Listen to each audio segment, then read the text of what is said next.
तो हमारे पास complex numbers given है। कॉम्प्लेक्स नंबर बेसिकली क्या है, हमने इस पे जो इंट्रोडक्शन में भी बात की थी कि जब हमारे पास इस टाइप की इक्वेशन यानी x square plus one is equal to zero, जब इस तरह की इक्वेशंस हमें सॉल्व करनी पड़ती हैं तो इसमें हम देखते हैं जी एक्स की यहाँ पे कौन सी वैल्यू रखी जाए कि हमारे पास वो सॉल्व करने पे आंसर जीरो आ जाए, जिसको हम सोल्यूशन सेट बोलते हैं।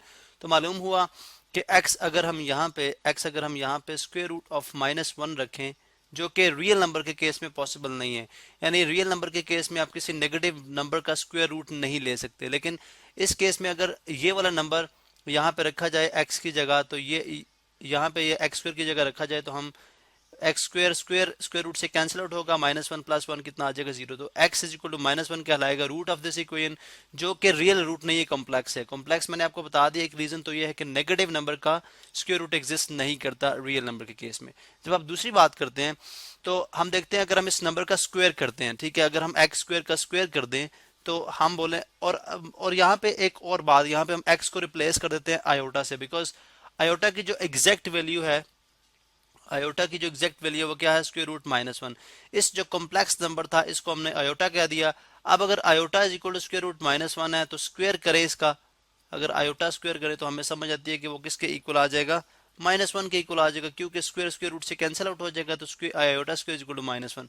अब आप ये भी जानते हैं कि रियल नंबर में कोई नंबर ऐसा भी नहीं है जिसका स्क्वायर नेगेटिव हो, तो ये भी एक इसका यूनिक एक खास इसका कैरेक्टरिस्टिक है, जिसकी वजह से हमने इसको कॉम्प्लेक्स नंबर बोल दिया। तो अब अगर आप real part zero plus iota की फॉर्म में कोई नंबर लिखते हैं, या इसको अगर आप स्टैंडर्डाइज करते हैं तो ए प्लस आयोटा बी की फॉर्म में आ जाएगा, ये हमारे पास कहलाएगा एक कॉम्प्लेक्स नंबर। ठीक है, अब हमारे पास ये सारे के सारे कॉम्प्लेक्स नंबर हैं, इनको हम जेड से डिनोट करते हैं, जो इनका प्रॉपर सिंबल है जेड इक्वल्स थ्री प्लस, ये इक्वलिटी का साइन है, टू प्लस थ्री आयोटा। अब हम कॉन्जुगेट मालूम करेंगे। कॉन्जुगेट बेसिकली वो नंबर होता है कि जिसके अंदर, अब इससे पहले हम ये भी देख लेते हैं कि अगर अगर इस जो है वो हमारे जो कॉम्प्लेक्स नंबर है इसका बगौर मुशाहिदा किया जाए तो इसमें एक जो है वो रियल पार्ट है, यानी टू जो है वो इसका रियल पार्ट है, ठीक है, और जिसके साथ आयोटा होता है यानी थ्री, ये इसका कहलाएगा इमेजिनरी पार्ट। अब कॉन्जुगेट बेसिकली, कॉन्जुगेट एक ऐसा कॉम्प्लेक्स नंबर होगा जिसको जब हम इस z से मल्टीप्लाई कराएंगे तो हमारे पास जो इमेजिनरी पार्ट है वो खत्म हो जाएगा, इमेजिनरी पार्ट खत्म हो जाएगा। अब वो कैसे पॉसिबल हो सकता है, अगर टू प्लस थ्री आयोटा है और अगर मैं इसका कॉन्जुगेट लिखूं तो कॉन्जुगेट इसका क्या होगा, टू माइनस थ्री आयोटा, यानी जो इमेजिनरी पार्ट वाला जो टर्म है हम उस कोफिशिएंट का साइन चेंज कर देते हैं। अगर वो प्लस थ्री है तो हम उसको माइनस थ्री कर देंगे, ठीक है। अब ये टू माइनस थ्री आयोटा हो जाएगा। इसका मतलब है कि कॉन्जुगेट लगाने से हमारे पास जो है साइन चेंज होने पे अगर हम z और z कॉन्जुगेट को मल्टीप्लाई करें तो हमारे पास ये जो इमेजिनरी पार्ट है ये इसमें खत्म हो जाएगा, ये एक प्रॉपर रियल नंबर बन जाएगा, ठीक है।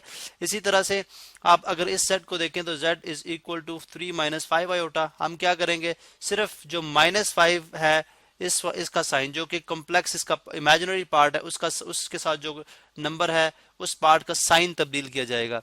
तो z कॉन्जुगेट, अगर ये z था, चलें इसको z1 कर लेते हैं, तो z1 का कॉन्जुगेट किसके इक्वल आ जाएगा जी, थ्री प्लस फाइव आयोटा के। चूंकि अगर आप इन दोनों को मल्टीप्लाई करेंगे a minus b into a plus b, ये a square minus b square हो जाएगा। आयोटा स्क्वायर आप जानते हैं कि माइनस वन के इक्वल होता है, इसलिए वो आयोटा वाली टर्म यहाँ से खत्म हो जाएगी। इसी तरह से आप अगर नेक्स्ट का कॉन्जुगेट अगर आप देखें, अब ये प्योर इमेजिनरी है, इसमें जो रियल पार्ट है वो नहीं है, यानी अगर मैं यहाँ पे रियल पार्ट इंट्रोड्यूस कराना चाहूँ तो मैं कह सकता हूँ जी z2 is equal to zero minus iota. अब इसका फिर z2 का जो है वो कॉन्जुगेट क्या होगा, जीरो प्लस आयोटा, क्योंकि आप यहाँ पे मल्टीप्लाई करके देख सकते हैं। अगर मैं z2 और z2 के कॉन्जुगेट को मल्टीप्लाई करूँ तो minus iota into plus iota, ये आ जाएगा माइनस आयोटा स्क्वेयर। अब आयोटा स्क्वेयर की वैल्यू माइनस वन होती है तो माइनस इंटू माइनस वन कितनी हो जाएगी, प्लस वन। तो इसलिए ये नंबर कहलाएगा, ये कहलाएगा कॉन्जुगेट ऑफ दिस नंबर, ठीक है। इसी तरह नेक्स्ट अगर आप देखते हैं, इसको हम z3 का नेम देते हैं, मैं डायरेक्ट लिख दूंगा इसके, ठीक है। z3 is equal to minus three plus four iota, तो ये आ जाएगा z3 का कॉन्जुगेट क्या हो जाएगा, minus three minus four iota, सिर्फ आयोटा वाला साइन तब्दील करना होता है। इसी तरह से z4 का देख लें, z4 का आ जाएगा माइनस फोर प्लस आयोटा, और अगर आप इसका देखते हैं इसको z5 कह लेते हैं, ठीक है। चलें इसको हम z5 यहाँ पे भी लिखते हैं, इसको z4 हम यहाँ पे भी लिखते हैं। अब अगर इसका z5 का कॉन्जुगेट लिया जाए तो वो आ जाएगा जी minus three as it is, because अब इसका रियल पार्ट ही है, ये रियल पार्ट तब्दील नहीं होता, जबकि जो इमेजिनरी पार्ट है प्लस आयोटा ही हो जाएगा माइनस आयोटा।